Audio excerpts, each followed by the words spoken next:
Right then, it is Manchester United against Barcelona. It doesn't matter that it's on a Thursday night. It matters that it's United against Barcelona.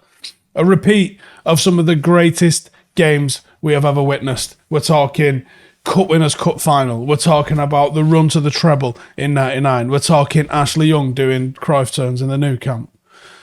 Jesus. Anyway, we're in for a tough game because Xavi has got them absolutely balling out. But we're going to look at a little bit about how they play. And then we're going to see how United can actually get the job done against them. So we have actually faced off 13 times in all competitions.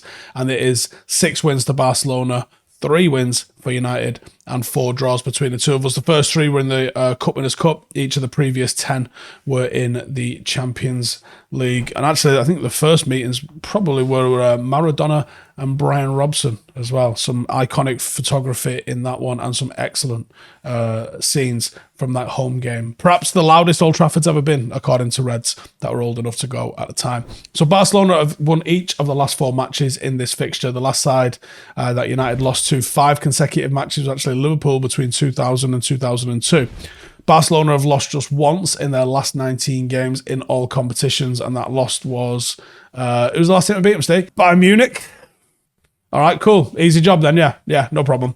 United have won each of our last 5 games in Europe, and only once have we won 6 consecutive games, and that was the first 6 games of the 65-66 season in the European Cup. Barcelona have lost 5 of their last 11 European matches at the Nou Camp, only winning 2.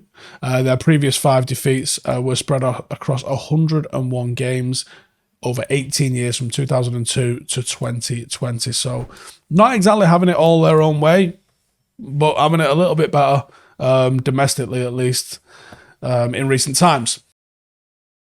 So, how do they play? Thought it might have been a mistake when they appointed Xavi, but it's going absolutely fantastic for them. So he plays a very fluid, rotational 4-3-3, and he tweaks it dependent upon the opposition and sometimes even within games. They dictate games with possession, as I'm sure you probably knew anyway. But they are a lot more vertical and progressive than the traditional tiki-taka of when Xavi was a player there and Pep was in charge there, or even at Manchester City at the moment. They start in a 4-2-4 from goal kicks. Frenkie de Jong drops deep alongside Busquets in the 6, but due to his injury, it's probably going to be Kessie with Pedri as a probably a split side striker that's alongside Lewandowski.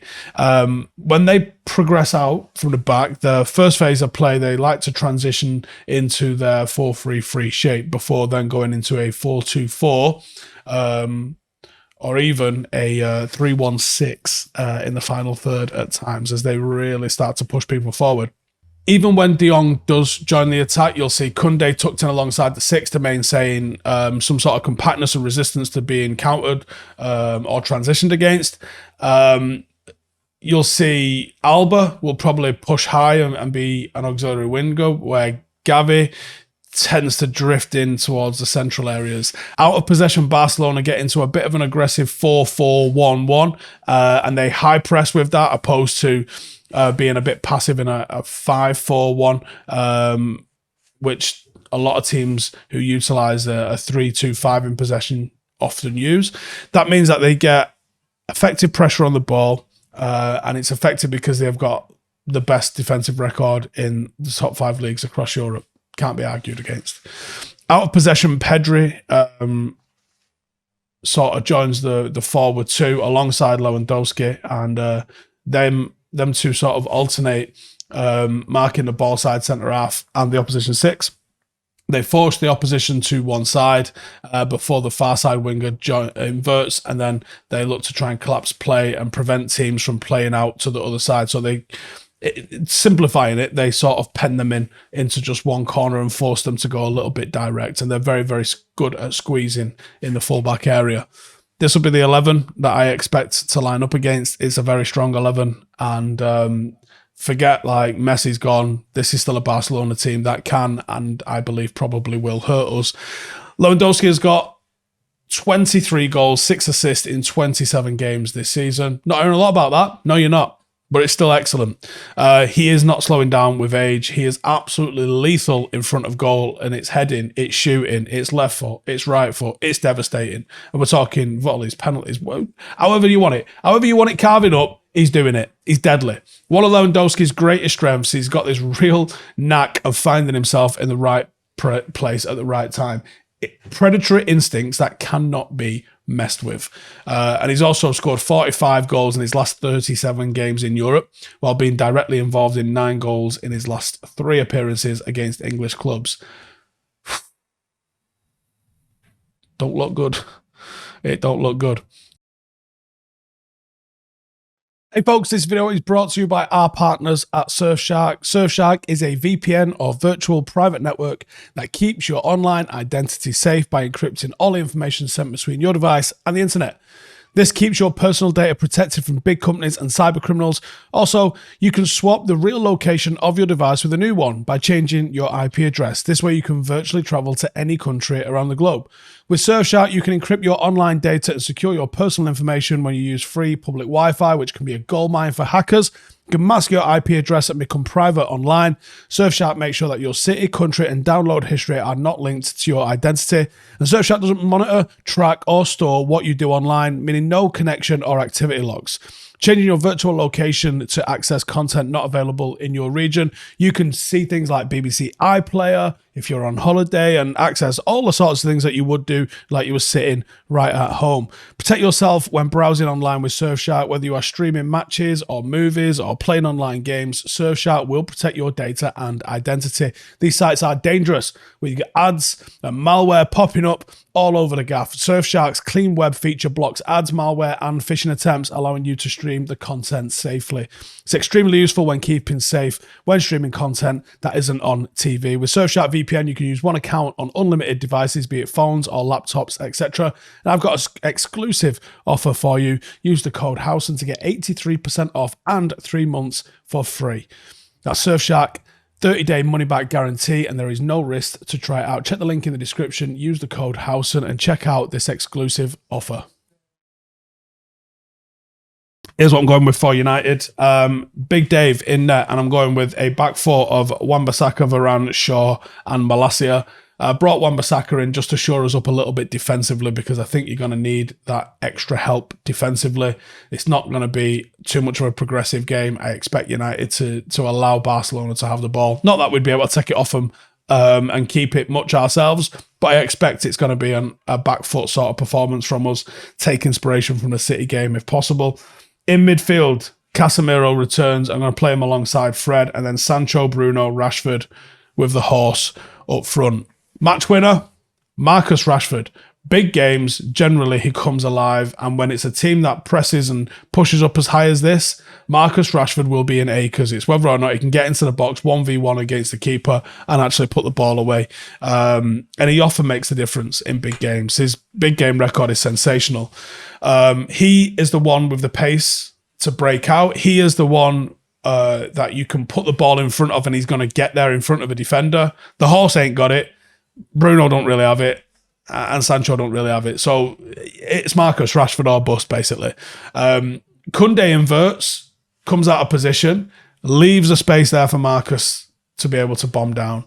And he's probably the most informed striker, or forward at least, in Europe, and we'll need every single bit of his threat. If he can score a goal in the Nou Camp, we got a shot. We got a shot. He's now up to 21 goals for the season. One effort short of matching his personal best. He's got 13 in 16 appearances since the World Cup. Incredible form. And long may it continue. How do we beat them? One, concentration. You're going to have to concentrate, because you're going to be without the ball for vast periods of the game. Xavi has got them playing some sensational one-touch football, and like we said, it's a little bit more vertical than it was during Pep and when Xavi was playing there. But it doesn't quite have the superstars of Xavi's era, but it's still excellent technical football. You're going to have to be well drilled. You're going to have to be switched on. they have far too much quality for you to have any errors in your. They'll punish you if you have any defensive lapses whatsoever. There is a lot of movement and rotation in the way that they play, and that requires communication and concentration. It'll be close. It'll be a tie of fine margins. Casemiro will be enormous in this game. I mean, he's almost as much of a match winner as Marcus is.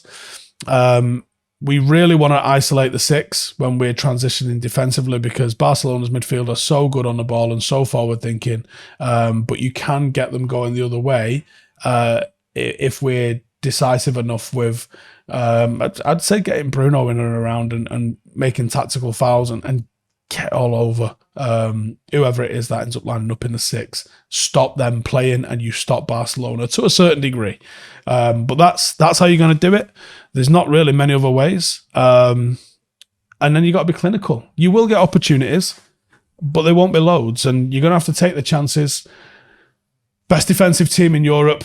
They don't give loads, and they don't concede loads when they do. But a goal could unsettle them, because they aren't used to conceding very often. And I think this United team can take them back to Old Trafford, particularly with Martinez back in the team, and get something. I think we lose, in all honesty. I take no delight in saying that. I think we lose against Barcelona tomorrow night. If a draw is on offer, I am absolutely taking that, and that's a very, very positive result. And take them back to Old Trafford and beat them there with Martinez. I think that would be job well done. But even if we do lose, if it's only by a goal, I think we can score. I really do. So all hope won't be lost if we do lose. But let's not get an arse kicking, because we've had some arse kickings in the new camp lately, haven't we? Let's turn that around, eh? Let me know your thoughts. Do you think we're going to win? Do you think we're going to draw? How's this game going? Tell me in the comments. See you in the next one. Laters.